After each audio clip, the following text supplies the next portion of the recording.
ദൈവനാമത്തിന് സർവമഹത്വവും. പ്രിയ വായന സുഹൃത്ത്, താങ്കൾക്ക് ഇന്നത്തെ വായനയിലേക്ക് സ്വാഗതം. ഇന്ന് സെപ്റ്റംബർ 9, ഒന്നാമത്തെ വായനാ ഭാഗം 2 രാജാക്കന്മാരുടെ പുസ്തകം 15-ാം അധ്യായം. ഇതിൽ യഹൂദ രാജാക്കന്മാരുടെയും ഇസ്രായേൽ രാജാക്കന്മാരുടെയും പേരുവിവരങ്ങൾ, ചരിത്രം പറയുന്ന അധ്യായമാണിത്. എന്നാൽ കൂടുതലും ഇസ്രായേൽ രാജാക്കന്മാരുടെ വിവരങ്ങളാണ് കൂടുതലായിട്ടുള്ളത്. എന്ന് പറഞ്ഞാൽ തുടരെ വന്ന ഇസ്രായേൽ രാജാക്കന്മാരെ സംബന്ധിച്ച്. ആദ്യം നമുക്ക് യഹൂദ രാജാവായ അമസ്യാവിൻ്റെ മകൻ അസര്യാവ് രാജാവായതിനെക്കുറിച്ച് നമുക്ക് കാണാം. അത് 16 വയസ്സുള്ളപ്പോഴാണ് രാജാവായത്. 52 വർഷം യെരൂശലേമിൽ രാജാവായി വാണു. യഹോവയ്ക്ക് പ്രസാദമുള്ള കാര്യം തൻ്റെ അപ്പനായ അമസ്യാവിനെ പോലെ ചെയ്തു എന്നാണ് വായിക്കുന്നത്. എങ്കിലും പൂജാഗിരികൾ യാഗം കഴിച്ചും ധൂപം കാട്ടിയും പോന്നു. പക്ഷേ ദൈവം യഹോവ ഈ രാജാവിനെ ബാധിച്ചിട്ട് ജീവപര്യന്തം കുഷ്ഠരോഗിയായിട്ട് പ്രത്യേക ഒരു ശാലയിൽ പാർക്കേണ്ട വന്നു. എന്നാൽ ആ സമയത്തൊക്കെ രാജകുമാരനായ യോദ്ധാമാണ് രാജധാനിക്ക് വിചാരകനായിരുന്നു കൊണ്ട് ജനത്തിന് ന്യായപാലനം ചെയ്തു പോകുന്നത്. എന്നാൽ കുറേ നാൾ കഴിയുമ്പോൾ ഈ അമസ്യാവിൻ്റെ മകനായ അസര്യാവ് എന്ന രാജാവ് മരിക്കുകയും തൻ്റെ മകനായ യോദ്ധാം അദ്ദേഹത്തിന് പകരം രാജാവാകുകയും ചെയ്യും. അതാണ് ആദ്യത്തെ ഒരു 7 വാക്യങ്ങളിലുള്ളിൽ പറയുന്നത്. എന്നാൽ അതിൻ്റെ ഇനിയിപ്പോൾ നമുക്ക് ഇടയ്ക്ക് വരുന്ന ഒരു ഭാഗങ്ങളെ തൽക്കാലം വിട്ടിട്ട് അതിൻ്റെ 32-ാമത്തെ വാക്യത്തിലേക്ക് വരുമ്പോൾ, അവസാനത്തിലേക്ക് വരുമ്പം അവിടെ യഹൂദ രാജ ഉസ്യാവിൻ്റെ മകൻ യോദ്ധാം രാജാവായ, ആ യോദ്ധാം രാജാവായതിനെ കുറിച്ച് അവിടെ പറയുന്നുണ്ട്. അസര്യാവ് എന്നതിന് പകരം അവിടെ ഉസ്യാവ് എന്നാണ് എഴുതിയിട്ടുള്ളത്. അപ്പോൾ ഞാനൊന്ന് അന്വേഷിച്ചപ്പോൾ ഇത് ഒരു പിഴവ് വന്നതാണ് എന്നാണ് കാണുന്നത്. എനിക്കതിൻ്റെ യഥാർത്ഥം അറിയില്ല. ഞാൻ അന്വേഷിച്ചപ്പം, വേറെ പുസ്തകങ്ങളൊക്കെ അന്വേഷിച്ചപ്പോൾ വന്നത് അസര്യാവ് എന്ന വാക്ക് അത് ദിനവൃത്താന്ത പുസ്തകം 2 ദിനവൃത്താന്തത്തിലും ഇതുപോലെ തന്നെ ഉസ്യാവ് എന്നാണ് രേഖപ്പെടുത്തിയിട്ടുള്ളത്. എന്താണ് അതിൻ്റെ യഥാർത്ഥ കാരണമെന്നറിയില്ല. പക്ഷേ ഈ അസര്യാവിൻ്റെ മകൻ യോദ്ധാം എന്ന് പറയുന്നതും ഉസ്യാവിൻ്റെ മകൻ യോദ്ധാം എന്ന് പറയുന്നതും ഒരാൾ തന്നെയാണ്. യോദ്ധാം തന്നെയാണ് രണ്ടിടത്തും. അപ്പൻ്റെ പേരിൽ രണ്ടിടത്തും മാറി എഴുതിയിരിക്കുന്നതാണ്. 25 വയസ്സായപ്പോഴാണ് യോദ്ധാം രാജാവായത്. 16 വർഷം യഹൂദയിൽ രാജാവായി ഇരുന്നു. ദൈവത്തിന് പ്രസാദകരമായ കാര്യങ്ങൾ ചെയ്തു. എന്നാലും പൂജാഗിരികൾക്കൊന്നും നീക്കം വന്നില്ല. ദൈവത്തിൻ്റെ ആലയത്തിൻ്റെ മേലത്തെ വാതിൽ പണിതു. അങ്ങനെയുള്ള നല്ല കാര്യങ്ങളൊക്കെ അദ്ദേഹത്തിന് ചെയ്യാൻ സാധിച്ചു. ആ കാലത്ത് ദൈവം അരാം രാജാവായ രസീനെയും രമല്യാവിൻ്റെ മകനായ പേക്കഹിനെയും യഹൂദയ്ക്ക് നേരെ അയച്ചു തുടങ്ങി, എതിരായിട്ട്. യോദ്ധാം തൻ്റെ പിതാക്കന്മാരെ പോലെ നിദ്ര പ്രാപിച്ചു. തൻ്റെ പിതാവായ ദാവീദിൻ്റെ നഗരത്തിൽ അവനെ അടക്കം ചെയ്തു. അവൻ്റെ മകനായ ആഹാസ് അവന് പകരം രാജാവായി. ഇതാണ് യഹൂദ രാജാക്കന്മാരുടെ കാര്യത്തിൽ 2 കാര്യങ്ങൾ പറയുന്നു. ഒന്ന്, അസര്യാവ് രാജാവായിരുന്നു. അസര്യാവിന് ശേഷം യോദ്ധാം രാജാവായി. യോദ്ധാവിന് ശേഷം ആഹാസ് രാജാവായി എന്ന് പറയുന്നത്. ആഹാസിനെ കുറിച്ച് പറയുന്നില്ല, ആഹാസ് രാജാവായി എന്ന് പറഞ്ഞാണ് യഹൂദയിലെ 3 രാജാക്കന്മാരുടെ പേര് പറഞ്ഞാണ് പുസ്തകം അവസാനിക്കുന്നത്. എന്നാൽ ഇതിൻ്റെ 8-ാമത്തെ വാക്യം മുതൽ നമ്മൾ നേരത്തെ കണ്ടല്ലോ, യൊരോബെയാം രാജാവായിരുന്നതിനെ കുറിച്ച് നമ്മൾ വായിക്കുന്നുണ്ട്. യൊരോബെയാമിൻ്റെ മകൻ സെഖര്യാവ് ഇസ്രായേലിൻ്റെ രാജാവായതിനെ കുറിച്ച് വായിക്കണം. 6 മാസം മാത്രമേ സെഖര്യാവ് രാജാവായിരുന്നുള്ളൂ. തൻ്റെ പിതാക്കന്മാരെ പോലെ അതിനെ ദൈവത്തിന് ഇഷ്ടമായുള്ളത് ചെയ്തു. എന്നാൽ അവിടെ ഈ യാബേഷിൻ്റെ മകനായ ശല്ലൂം എന്നൊരാൾ ഈ സെഖര്യാവിന് നേരെ കൂട്ടുകെട്ടുണ്ടാക്കി. അങ്ങനെയാണ് കൊല ചെയ്യപ്പെട്ടതാണ്. 6 മാസം കഴിയുമ്പോൾ അവന് വെട്ടിക്കൊന്ന് അവന് പകരം രാജാവായി. അപ്പോൾ ഇവിടെ നമ്മളൊരു നേരത്തെ പറഞ്ഞ എലീശ പ്രവാചകനിലൂടെയൊക്കെയും പറഞ്ഞ ഒരു കാര്യമാണ് ഇവിടെ നിർത്തിയാകുന്നത്. അത് പിന്നെ യേഹുവിനോട് പറയുന്നത് 4-ാം തലമുറ വരെ. അപ്പോൾ യേഹുവിന് ശേഷം 4 രാജാക്കന്മാരാകുകയാണ് ഈ സെഖര്യാവ് ആകുമ്പോഴത്തേക്ക്. സെഖര്യാവിൻ്റെ അപ്പൻ, സെഖര്യാവിൻ്റെ അപ്പൻ്റെ അപ്പൻ, സെഖര്യാവിൻ്റെ അപ്പൻ്റെ അപ്പൻ, അങ്ങനെ 4 രാജാക്കന്മാർ ഈ യേഹുവിൻ്റെ സന്തതി പരമ്പരയിൽ 4-ാമത്തെ രാജാവായി ഈ സെഖര്യാവാകുകയാണ്. ഈ സെഖര്യാവിനെ കൊന്ന് ശല്ലൂം എന്ന് പറയുന്ന മറ്റൊരു മനുഷ്യൻ രാജാവാകുന്നതോടുകൂടി ആ പറഞ്ഞ കാര്യം നിവൃത്തിയാകുകയാണ്. അപ്പോൾ ഇതാണ് അവിടെ നമ്മൾ വായിക്കേണ്ട മറ്റൊരു കാര്യം.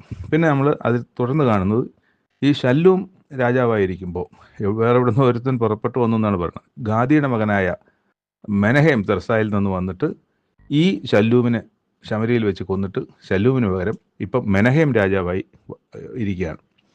അയാൾ കുറച്ച് കാര്യങ്ങളൊക്കെ കൂടെ ചെയ്തതിനൊക്കെ കാണുന്നുണ്ട്. തെറ്റായിട്ടുള്ള അവൻ പട്ടണവാതിൽ തുറന്നു കൊടുക്കായികയാൽ അവൻ അതിനെ ശൂന്യമാക്കുകയും അതിലെ ഗർഭിണികളൊക്കെയും പിളർന്നു കളയുകയും ചെയ്ത് നമ്മൾ വായിക്കുന്നുണ്ട്. ഈ മെനഹേമും തൻ്റെ പിതാക്കന്മാരെ പോലെ നിദ്ര പ്രാപിക്കുന്നു. മെനഹേമിൻ്റെ മകൻ പെക്കഹ്യാവ് അവന് പേരൻ രാജാവായി.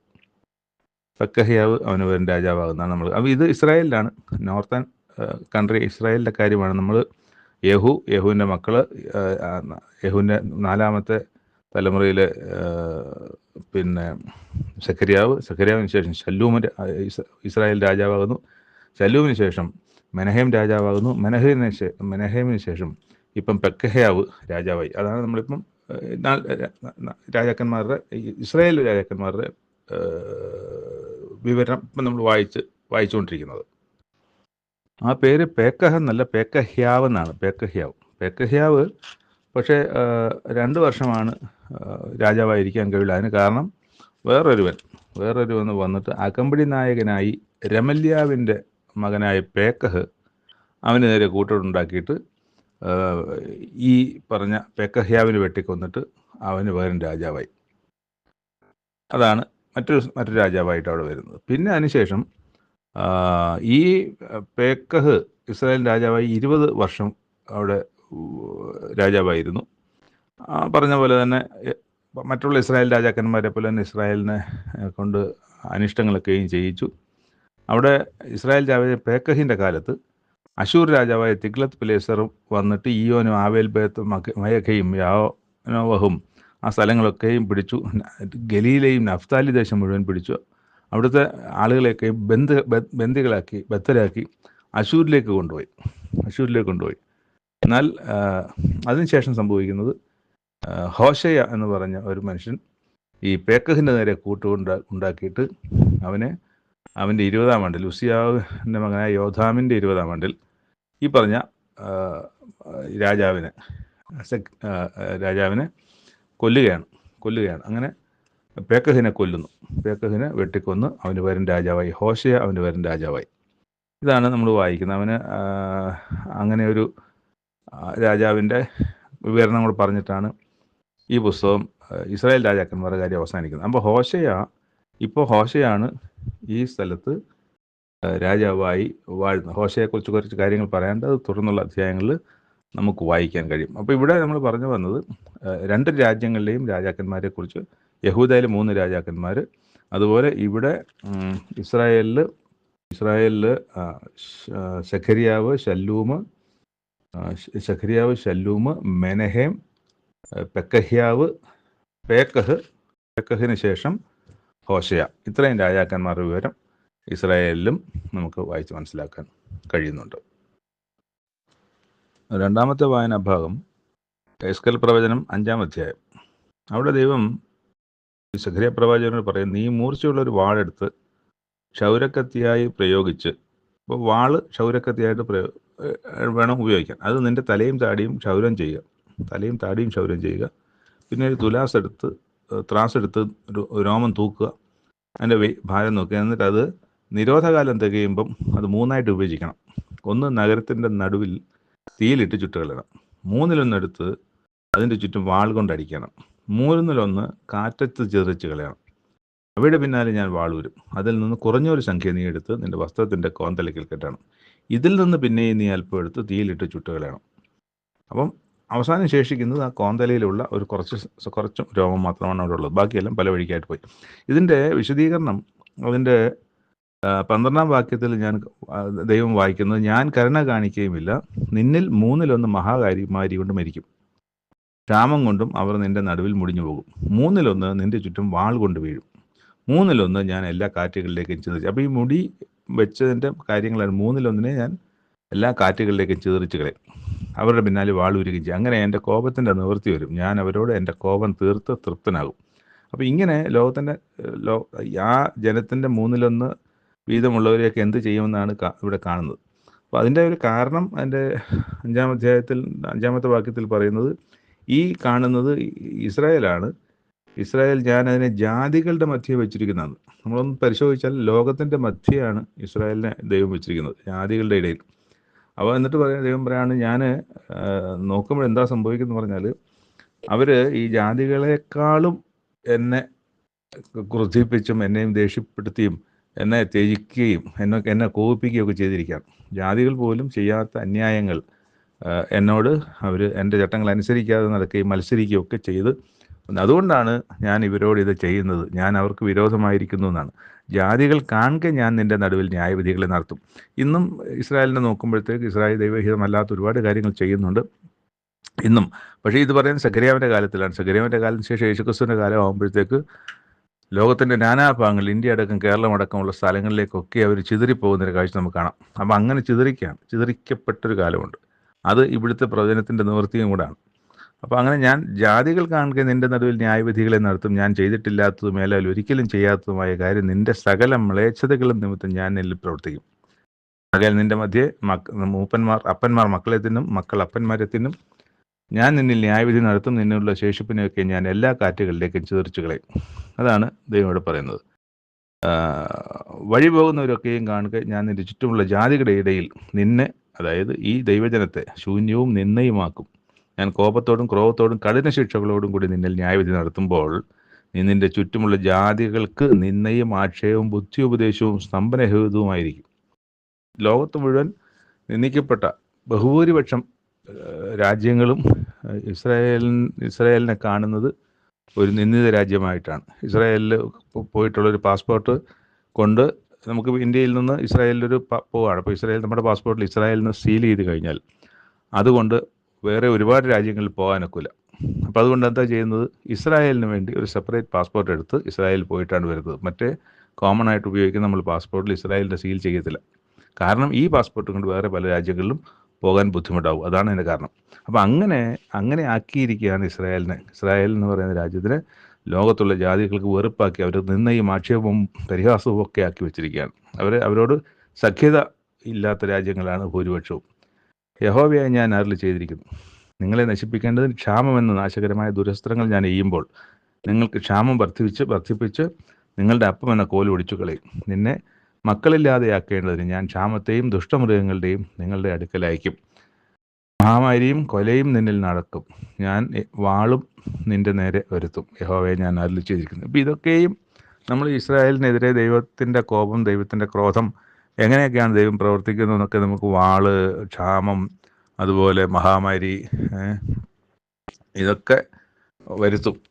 ഇതൊക്കെയും വരുത്തിയിട്ടുണ്ട്, പല കാലഘട്ടങ്ങളിൽ വരുത്തിയിട്ടുണ്ട്. അതിൽ ഏറ്റവും പ്രധാന ഒരു കാര്യം ആണ് ഈ ഇപ്പോൾ വായിച്ച ലോകജാതികളുടെ ഇടയിലേക്ക് അവർ ചിതറിച്ച് കളയുക എന്നുള്ളത്. ഒരു കുടുംബത്തിൽ തന്നെ ആളുകൾ ചിതറി പല സ്ഥലത്ത് പോയിട്ട്, ഒരു കുടുംബം ഒരുമിച്ചല്ല വേറൊരു രാജ്യത്തേക്ക് പോകേണ്ടിയിട്ട് അങ്ങനെ പോലും സംഭവിച്ചു. ഒരു കുടുംബം ചിതറിപ്പോ പേടിച്ച് ഓടുന്ന കൂട്ടത്തിൽ എവിടെങ്കിലുമൊക്കെ ഓടി രക്ഷപ്പെടുകയാണ്. കപ്പലിലോ കിട്ടുന്ന വാഹനത്തിലോ ഒക്കെ കയറി നടന്നുമൊക്കെ ദൂര സ്ഥലങ്ങളിലേക്ക് പോവുകയാണ്. ആ രാജ്യത്ത് നിൽക്കാൻ വയ്യാത്തൊരവസ്ഥ ഉണ്ടായി. അങ്ങനെ അവർ പോയിട്ടുണ്ട്. അപ്പോൾ അവിടെ ആ ചിതറിപ്പോകുക എന്ന് പറയുന്നത് മറ്റു മുമ്പുണ്ടായിരുന്ന പല ദൈവത്തിൻ്റെ ബാധകളെക്കാളും ദൈവത്തിൻ്റെ ശിക്ഷാവിധികളെക്കാളും വ്യത്യസ്തമായൊരു ശിക്ഷാവിധിയാണ് ലോകത്തിൽ തങ്ങൾക്കറിഞ്ഞുകൂടാത്ത ജാതികളുടെ ഇടയിൽ പോയി നൂറ്റാണ്ടുകൾ ജീവിക്കേണ്ടി വരുന്ന മക്കളുടെ തലമുറകൾ അവിടെ ജീവിക്കേണ്ടി വന്ന അവസ്ഥ. അവരുടെ കാലത്ത് പോലും, ഇവിടുന്ന് ഓടിപ്പോയവരുടെ കാലത്ത് പോലും അവർക്ക് തിരിച്ചു വരാൻ കഴിഞ്ഞില്ല. അവരുടെ മക്കളും അവരുടെ മക്കളുടെ മക്കളും മക്കളുടെ മക്കളുടെ മക്കളും മക്കളുടെ മക്കളുടെ മക്കളും ഒക്കെ ആ ദേശത്ത് ഏകദേശം 2000-ഓളം വർഷം അവർ അവിടെ ചിതറിപ്പാർക്കുന്നൊരവസ്ഥയാണ് ഉണ്ടായത്. എന്നിട്ടാണ് അവർ 1948 കുറച്ച് ആൾക്കാരായിട്ട് അതിന് മുമ്പ് വന്നൊരു 48 രാജ്യമായി മാറുന്നത്. അത് ദൈവത്തിൻ്റെ മറ്റൊരു കരുണയും അത്ഭുതവുമാണ്. പക്ഷേ ആ ജനത്തെ ദൈവം തള്ളിക്കളഞ്ഞിട്ടില്ല എന്നുള്ളതും തള്ളിക്കളയുകയില്ല എന്നുള്ളതും നമ്മൾ ഈ പുസ്തകത്തിൽ നിന്ന് പല സ്ഥലങ്ങളിലും വായിച്ചെടുക്കുന്ന മറ്റൊരു വ്യത്യസ്തമായ മറ്റൊരു സത്യമായ കാര്യം തന്നെയാണ്. നമ്മുടെ പ്ലാനർ അനുസരിച്ച് മത്തായിയുടെ സുവിശേഷം കഴിഞ്ഞിട്ട് റോമർക്ക് എഴുതിയ ലേഖനത്തിലേക്കാണ് പോയത്. അത് കഴിഞ്ഞ് വീണ്ടും സുവിശേഷത്തിലേക്ക് വന്നു, രണ്ടാമത്തെ സുവിശേഷത്തിലേക്ക് വന്നു, മർക്കോസ് എഴുതിയ സുവിശേഷം. അത് കഴിഞ്ഞ് നമ്മൾ കൊരിന്ത്യർക്ക് എഴുതിയ ലേഖനങ്ങൾ 1ഉം 2ഉം നമ്മൾ ധ്യാനിച്ചു. ശേഷം ഇപ്പം മൂന്നാമത്തെ സുവിശേഷമായ ലൂക്കോസ് എഴുതിയ സുവിശേഷത്തിലേക്ക് നമ്മൾ വീണ്ടും വരികയാണ്. അത് ലൂക്കോസ് എഴുതിയ സുവിശേഷം 1-ാം അധ്യായത്തിലാണ് നമ്മളിപ്പോൾ. 1-ാം അധ്യായത്തിൽ ലൂക്കോസ് എഴുതിയ സുവിശേഷം 1-ാം അധ്യായം. വളരെ പ്രധാനപ്പെട്ട ഒരു സുവിശേഷമായിട്ടാണ് ലൂക്കോസിൻ്റെ സുവിശേഷത്തെ ഒരു ബൈബിൾ വായിക്കുന്ന ആൾ കാണുന്നത്. കാരണം ബാക്കി രണ്ട് സുവിശേഷങ്ങളിലും ഇല്ലാത്ത ആ ഒരു സുവിശേഷം ഇല്ലായിരുന്നെങ്കിൽ നമുക്ക് ചില കാര്യങ്ങളെ സംബന്ധിച്ച് വളരെ അജ്ഞതയായിപ്പോകും ഉണ്ടാകുക. അപ്പോൾ ഇവിടെ ലൂക്കോസ് എഴുതിയ സുവിശേഷം, ലൂക്കോസ് ഒരു വൈദ്യനായിരുന്നു. യേശുക്രിസ്തുവിൻ്റെ കൂടെ യേശുക്രിസ്തു ജീവിച്ചിരുന്ന കാലത്ത് യേശുക്രിസ്തുവിൻ്റെ 12 ശിഷ്യന്മാരിൽ ഒരുവനായിരുന്നില്ല. എന്നാൽ ക്രിസ്തുവിനെ നന്നായി മനസ്സിലാക്കുകയും ക്രിസ്തുവിൻ്റെ ശിഷ്യനായി മാറുകയും ചെയ്ത ഒരു ആളാണ് ലൂക്കോസ്. ഈ ലൂക്കോസ് തന്നെയാണ് അപ്പോസ്തല പ്രവൃത്തികളും എഴുതിയത്. അപ്പോസ്തല പ്രവൃത്തികൾ വളരെ സൂക്ഷ്മമായി ശ്രദ്ധിച്ച് വായിച്ചുകൊണ്ട് വരുമ്പോൾ പൗലോസ് അപ്പോസ്തലനോട് കൂടെ മിക്ക സ്ഥലങ്ങളിലും ലൂക്കോസ് ഉണ്ടായിരുന്നതായി നമുക്ക് മനസ്സിലാകും. അപ്പോൾ എഴുത്തുകാരൻ ലൂക്കോസ് ആയിരിക്കുമ്പോൾ എഴുത്തുകാരൻ തന്നെ പല സ്ഥലങ്ങളിൽ ഞങ്ങൾ എന്ന് പറയുന്നുണ്ട്. അപ്പം ഞങ്ങളെന്ന് എഴുത്തുകാരൻ പറയണമെങ്കിൽ താനും ആ പ്രവൃത്തിയിൽ, ആ സ്ഥലങ്ങളിൽ, ആ സന്ദർഭങ്ങളിൽ അവിടെ അതിൻ്റെ ഭാഗമായിട്ടുണ്ടായിരുന്നു എന്നുള്ളതാണ് സത്യം. അപ്പം ഇനി അപ്പോസ്തല പ്രവൃത്തി വായിക്കുമ്പോൾ ഒരു ശ്രദ്ധ, എഴുത്തുകാരൻ്റെ സാന്നിധ്യം അറിയിക്കുന്ന വാക്യങ്ങളെ ശ്രദ്ധയോടെ പരിശോധിച്ച് ശ്രദ്ധയോടെ മുന്നോട്ട് പോകാൻ ശ്രമിക്കുന്നത് നന്നായിരിക്കും. ശരി, നമുക്ക് ഈ ലൂക്കോസ് എഴുതിയ സുവിശേഷത്തിലേക്ക് വരാം. അപ്പോൾ അവിടെ തെയോഫിലോസിന് എഴുതുന്ന ഒരു കത്തായിട്ടാണ്, സുവിശേഷമായിട്ടാണ് ഇത് കാണുന്നത്. ആദ്യം മുതൽ കണ്ട സാക്ഷികളും വചനങ്ങളും ശുശ്രൂഷകന്മാരുമായവർ നമ്മെ ഭരമേൽപ്പിച്ചതുപോലെ നമ്മുടെ ഇടയിൽ പൂർണ്ണമായി പ്രമാണിച്ചു വരുന്ന കാര്യങ്ങളെ വിവരിക്കുന്ന ഒരു ചരിത്രം ചുമപ്പാൻ പലരും തുനിഞ്ഞിരിക്കൊണ്ട് നിനക്ക് ഉപദേശം ലഭിച്ചിരിക്കുന്ന വാർത്തയുടെ നിശ്ചയം നീ അറിയേണ്ടതിന് അത് ഞാൻ ക്രമമായി എഴുതുന്നത് നന്നെന്ന് ആദ്യം മുതൽ സകലവും സൂക്ഷ്മമായി പരിശോധിച്ചിട്ട് എനിക്കും തോന്നിയിരിക്കുന്നു എന്ന് പറഞ്ഞിട്ട് വിഷയത്തിലേക്ക് കിടക്കുകയാണ്. അവിടെ ഈ സെഖര്യാവ് എന്ന ഒരു ഭക്തൻ, അദ്ദേഹത്തിൻ്റെ ഭാര്യ എലിസബത്ത്, ഇവരുടെ ഒന്നും വിവരങ്ങൾ മറ്റ് 3 സുവിശേഷങ്ങളിലും ഉള്ളതല്ല. അപ്പോൾ ഇവിടെ യഹൂദ രാജാവായ ഹെരോദാവിൻ്റെ കാലത്ത്, ഹെരോദാവാണല്ലോ ഇവിടെ ഭരിക്കുന്ന രാജാവ്. അപ്പോൾ ഹെരോദാവിൻ്റെ കാലത്ത് അബിയാക്കൂർ 24 കൂറുകളുണ്ട്. അത് ദാവീദിൻ്റെ കാലത്താണ് 24 കൂറുകൾ ദൈവാലയ ശുശ്രൂഷയ്ക്കായിട്ട് നീക്കിയത്. അതിൽ അബിയാക്കൂർ ലേവ്യരാണ്, ലേവ്യർക്ക് മാത്രമേ പൗരോഹിത്യമുള്ളതെന്ന് നമ്മൾ വായിച്ചിട്ടുണ്ടല്ലോ. അപ്പോൾ ആ ലേവ്യരിൽ അബിയ എന്ന് പറയുന്ന ആളുടെ കീഴിൽ വരുന്ന ഒരു കൂറ്, 24 കൂറുകൾ, ഇത് 8ാമത്തെ കൂറാണ് അബിയാക്കൂർ. ആ കൂറിൽ സെഖര്യാവ് എന്ന പേരുള്ള ഒരു പുരോഹിതനുണ്ടായിരുന്നു. അദ്ദേഹത്തിൻ്റെ ഭാര്യ എലിസബത്ത്. ഇരുവരും ദൈവസന്നിധിയിൽ നീതിയുള്ളവരും കർത്താവിൻ്റെ സകല കൽപ്പനകളിലും പ്രമാണങ്ങളിലും കുറ്റമില്ലാത്തവരായി നടക്കുന്നവരുമായിരുന്നു. പക്ഷേ അവർക്ക് മക്കളില്ലായിരുന്നു. എലിസബത്ത് മച്ചിയായിരുന്നു. നല്ല പ്രായമുള്ളവരുമായിരുന്നു. അദ്ദേഹം ഒരിക്കൽ പുരോഹിത കൂറിൻ്റെ ക്രമപ്രകാരം ദൈവത്തിൻ്റെ സന്നിധിയിൽ പുരോഹിത ശുശ്രൂഷ നടത്തുമ്പോൾ അവിടെ ധൂപം കാട്ടുവാൻ നറുക്ക് വീണ ഒരു ദിവസം കർത്താവിൻ്റെ ദൂതൻ ധൂപപീഠത്തിൻ്റെ വലതുഭാഗത്ത് നിന്നിട്ട് സെഖര്യാവിനോട് സംസാരിച്ചു. സെഖര്യാവ്, ഭയപ്പെടേണ്ട, നിൻ്റെ പ്രാർത്ഥനയ്ക്ക് ഉത്തരമായി നിൻ്റെ ഭാര്യ എലിസബത്ത് നിനക്കൊരു മകനെ പ്രസവിക്കും, അവന് യോഹന്നാൻ എന്ന് പറയണം. അപ്പോൾ ഈ യോഹന്നാൻ സ്നാപകൻ്റെ ജനനത്തെ സംബന്ധിച്ച് മുൻകൂറായിട്ട് അഡ്വാൻസായിട്ട് തൻ്റെ ദാസനായ സെഖര്യാവിനോട് ദൈവം ദൂതൻ വഴിയായി വിവരം അറിയിക്കുകയാണ്. അപ്പം പക്ഷേ ഇവർ രണ്ടുപേരും നല്ല പ്രായമുണ്ട്. അവർക്ക് ഇനിയൊരു കുഞ്ഞുങ്ങളെ കുറിച്ചുള്ള സ്വപ്നമൊക്കെ മാറ്റിവെച്ച് ജീവിക്കുന്ന കാലഘട്ടമാണ്. എന്നിട്ട് പറഞ്ഞു, അവൻ നിനക്ക് സന്തോഷവും ഉല്ലാസവും ഉണ്ടാകും, അവൻ്റെ ജനനത്തിങ്കിൽ പലരും സന്തോഷിക്കും. യോഹന്നാൻ സ്നാപകനെ കുറിച്ചാണ് പറയുന്നത്. യോഹന്നാൻ സ്നാപകനെ കുറിച്ച് ചില കാര്യങ്ങളൊക്കെ അറിയാവുന്നതുകൊണ്ട് ഇതും അതോട് ചേർത്ത് മനസ്സിൽ സൂക്ഷിക്കുക. അവൻ്റെ ജനനത്തിങ്കിൽ പലരും സന്തോഷിക്കും, അവൻ കർത്താവിൻ്റെ സന്നിധിയിൽ വലിയവനാകും, വീഞ്ഞും മദ്യവും കുടിക്കുകയില്ല, അമ്മയുടെ ഗർഭത്തിൽ വെച്ച് തന്നെ പരിശുദ്ധാത്മാവ് കൊണ്ട് നിറയും. അവൻ ഇസ്രായേൽ മക്കളിൽ പലരെയും അവരുടെ ദൈവമായ കർത്താവിലെങ്കിലേക്ക് തിരിച്ചു വരുത്തും. അവൻ അപ്പന്മാരുടെ ഹൃദയങ്ങളെ മക്കളിലേക്കും വഴങ്ങാത്തവരെ നീതിമാന്മാരുടെ ബോധത്തിലേക്കും തിരിച്ചും കൊണ്ട് ഒരുക്കമുള്ള ഒരു ജനത്തെ കർത്താവിന് വേണ്ടി ഒരുക്കുവാൻ അവൻ അവന് മുമ്പായി ഏലിയാവിൻ്റെ, അതായത് ഈ കർത്താവിൻ്റെ മുമ്പായി, ഈ കർത്താവ് എന്ന് പറയുന്ന യേശുക്രിസ്തുവാണ്. യേശുക്രിസ്തുവിൻ്റെ വരവിന് മുമ്പ് കർത്താവിൻ്റെ വഴി ഒരുക്കുവാൻ അവൻ ഏലിയാവിൻ്റെ ആത്മാവോടും ശക്തിയോടും കൂടി നടക്കും. അപ്പോൾ സഖരിയാവ് ദൂതനോട് ഇത് പറഞ്ഞിട്ട് പോയി, ഞാനിത് ഗബ്രിയേൽ, ദൈവത്തിൻ്റെ സന്നിധിയിൽ നിൽക്കുന്ന ഗബ്രിയേലാവുന്ന ഞാൻ നിന്നോട് സംസാരിക്കാൻ ഈ നല്ല വർത്തമാനം നിന്നെ അറിയിക്കേണ്ടതിന് ദൈവം എന്നെ അയച്ചതാകുന്നു എന്ന് പറയുന്നുണ്ട്. അപ്പോൾ അത് വിശ്വസിക്കുന്നില്ല. നീ എൻ്റെ വാക്ക് വിശ്വസിക്കാത്തത് കൊണ്ട് അത് സംഭവിക്കുന്നതുവരെ നീ സംസാരിപ്പാൻ കഴിയാതെ മൗനമായിരിക്കും. അപ്പം ആലയത്തിൻ്റെ പുറത്ത് വന്നപ്പോഴത്തേക്ക് ജനം കാണുന്നത്, ഭാര്യ കാണുന്നത്, സഖരിയാവിന് സംസാരിക്കാനുള്ള കഴിവ് നഷ്ടപ്പെട്ടു, ഊമനായി പാർത്തു. പിന്നെ അത് ഈ ഗർഭം ധരിച്ചു എന്നുള്ളത് സത്യമായി മാറി. പിന്നെ അത് കഴിഞ്ഞിട്ട് അത് പ്രസവിക്കുകയും ചെയ്യുന്നുണ്ട്. ആ പ്രസവിക്കുന്ന സമയത്ത് പൈതലിന് പേരിടേണ്ട ഒരു സാഹചര്യത്തിൽ, അപ്പോൾ പേരിടാൻ നേരത്തെ പറഞ്ഞിരുന്നു യോഹന്നാൻ എന്ന് പേര് വിളിക്കണമെന്ന്. അപ്പം അത് പേര് എഴുതി കാണിക്കും, ഈ പേരാണ് വിളിക്കേണ്ടതെന്ന് എഴുത്തുപോലെ ചോദിച്ച് എഴുതി കാണിക്കും. അപ്പോൾ എഴുതി കാണിക്കപ്പെടുന്നത് ഈ പേര് നമ്മുടെ ഇടയിൽ ആർക്കും ഇല്ലല്ലോ എന്ന് പറയുന്നുണ്ട്. പിന്നെ സഖരിയാവ് പരിശുദ്ധാത്മാവ് നിറഞ്ഞവനായി വർത്തമാനം പറയുന്നുണ്ട്, പ്രവചിക്കുകയും ചെയ്യുന്നുണ്ട്. അപ്പോൾ ആ നാവിൻ്റെ കെട്ട് എല്ലാം മാറി സഖരിയാവിൻ്റെ ഊമ ആയിരുന്ന അവസ്ഥ മാറി സംസാരിക്കുന്നവനായി മാറി.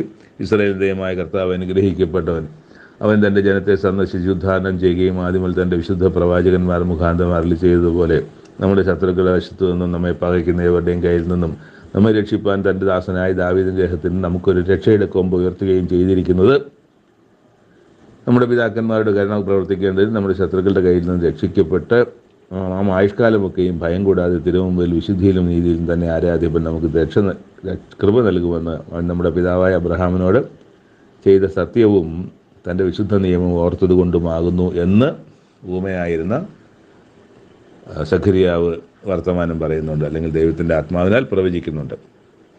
ഇതിനിടയിലാണ് ഈ ഗബ്രിയേൽ എന്ന ദൂതൻ 6 മാസത്തിൽ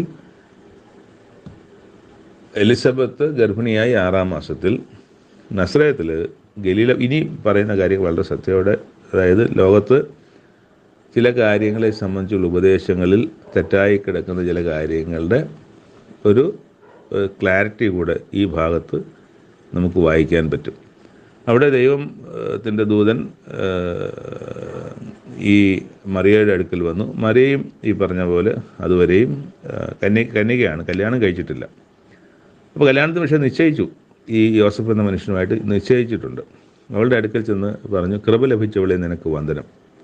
ഗബ്രിയേൽ ദൂതൻ മറിയയോട് പറയുന്നതാണ്, കന്യകയായ മറിയയോട്, വിവാഹം കഴിക്കാതിരുന്ന മറിയയോട്, കഴിച്ചിട്ടില്ലാത്ത.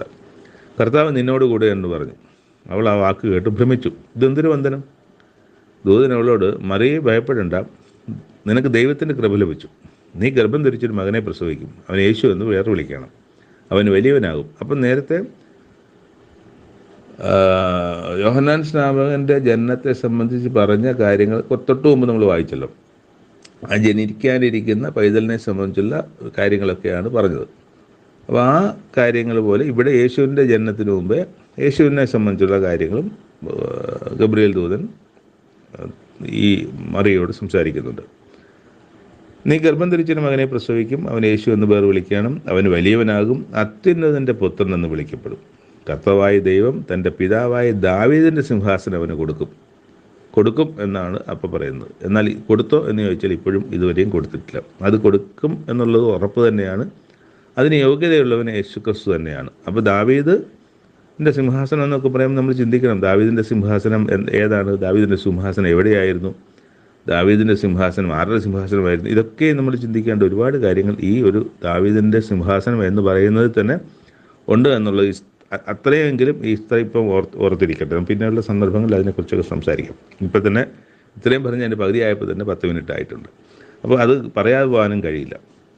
അങ്ങനെ അത്യുന്നതൻ്റെ പുത്രൻ എന്ന് വിളിക്കപ്പെടും. കർത്താവായ ദൈവം അവൻ്റെ പിതാവായ ദാവീദിൻ്റെ സിംഹാസനം അവന് കൊടുക്കും. അവന് യാക്കോബ് ഗൃഹത്തിന് എന്നേക്കും രാജാവായിരിക്കും. അവൻ്റെ രാജ്യത്തിന് അവസാനമാണ്, ക്രിസ്തുവിൻ്റെ രാജ്യത്തിന് അവസാനമുണ്ടാകുകയില്ല എന്ന് പറഞ്ഞു. ആ രാജ്യം ഇതുവരെ സ്ഥാപിക്കപ്പെട്ടിട്ടില്ല കേട്ടോ.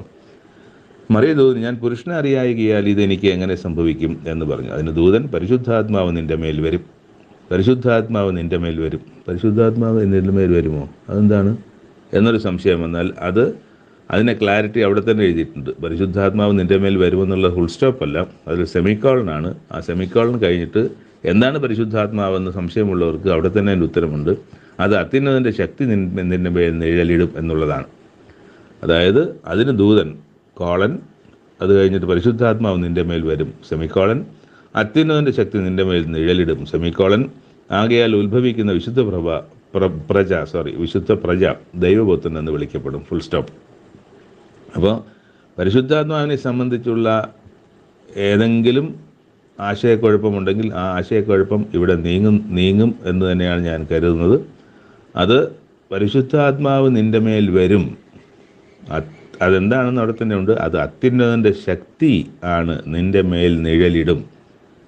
ആകയാൽ ഉത്ഭവിക്കുന്ന വിശുദ്ധ പ്രജ ദൈവപുത്രൻ എന്ന് വിളിക്കപ്പെടും. നിന്റെ ചാർച്ചക്കാരി എലിസബത്തും വാർദ്ധക്യത്തിലൊരു മകനെ ഗർഭം ധരിച്ചിരിക്കുന്നു. മച്ചി എന്ന് പറഞ്ഞവൾക്ക് ഇത് 6-ാം മാസം. അപ്പം ഈ 6-ാം മാസത്തിലാണ് ദൈവദൂതൻ ഗബ്രിയേൽ ദൂതൻ മറിയ എടുത്തു വന്നിരിക്കുന്നത്. മച്ചി എന്ന് പറഞ്ഞവൾക്ക് ഇത് 6-ാം മാസമാണ്.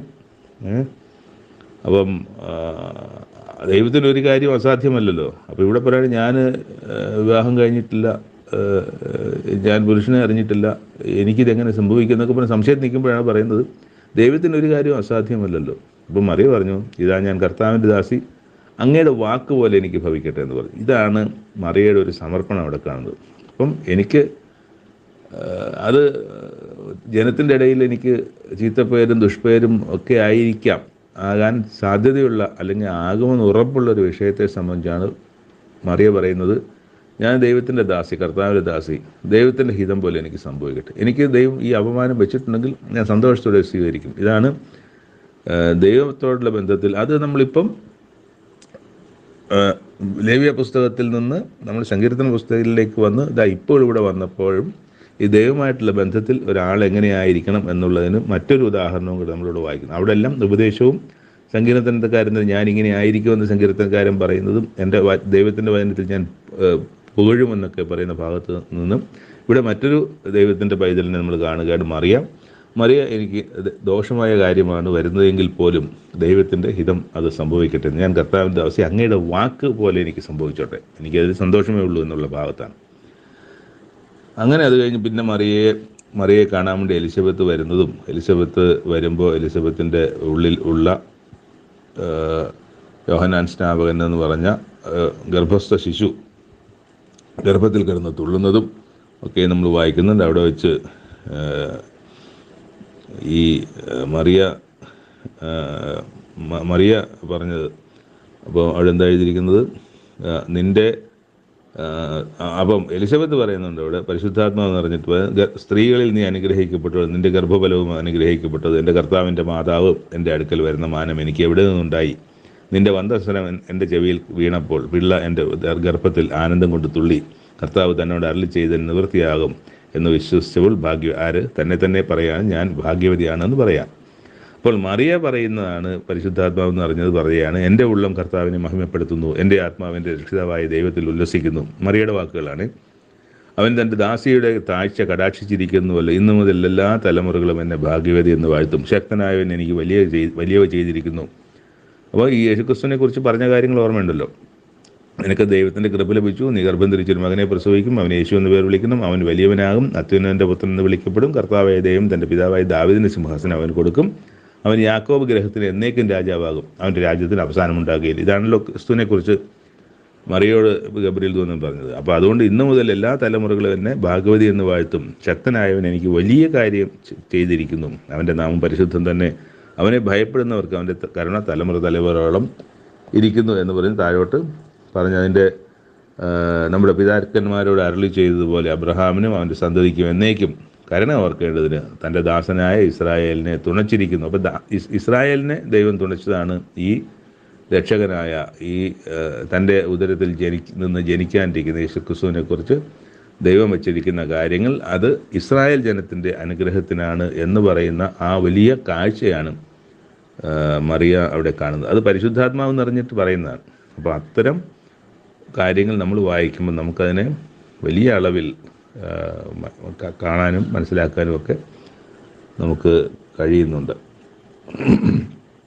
ഈ സഖറിയാവിൻ്റെ പ്രവചനത്തിൻ്റെ അവസാനം നമ്മൾ വായിക്കുന്നത് ഇങ്ങനെയാണ്: ഇരുളിലും മരണനിഴലിലും ഇരിക്കുന്നവർക്ക് പ്രകാശിച്ച് നമ്മുടെ കാലുകളെ സമാധാന മാർഗത്തിൽ നടത്തേണ്ടതിന് ആ ആർദ്ര കരുണയാൽ, അതായത് ദൈവത്തിൻ്റെ ആർദ്ര കരുണയാൽ ഉയരത്തിൽ നിന്ന് ഉദയം നമ്മെ സന്ദർശിച്ചിരിക്കുന്നു. ഇതാണ് വായിച്ചവസാനിപ്പിക്കുന്നത്. എന്നിട്ട് വായിക്കുന്നത്: പൈതൽ മലർന്ന് ആത്മാവിൽ ബലപ്പെട്ടു, അവൻ ഇസ്രായേലിന് തന്നെത്താൻ കാണിക്കുന്ന നാൾ വരെ മരുഭൂമിയിൽ. അത് യോഹന്നാൻ സ്നാപകനെ കുറിച്ചാണ്. പൈതൽ വളർന്ന് ആത്മാവിൽ ബലപ്പെട്ടു, അവൻ ഇസ്രായേലിന് തന്നെത്താൻ കാണിക്കുന്ന നാൾ വരെ മരുഭൂമിയിലായിരുന്നു. മരുഭൂമിയിൽ ജീവിക്കുകയും ഒട്ടകത്തിൻ്റെ തോലുകൊണ്ട് വാറ് ധരിക്കുകയും കാട്ടുതേനും വെട്ടുക്കിളികളൊക്കെ ഭക്ഷിക്കുന്ന വ്യത്യസ്തമായ ഒരു മനുഷ്യനായിരുന്നു യോഹന്നാൻ സ്നാപകൻ. അത് തന്നെ കാണിക്കുന്ന നാൾ വരെ മരുഭൂമിയിലായിരുന്നു. പിന്നെ വന്നിട്ട് കർത്താവിൻ്റെ വഴിയൊരുക്കുകയും എന്നൊക്കെയും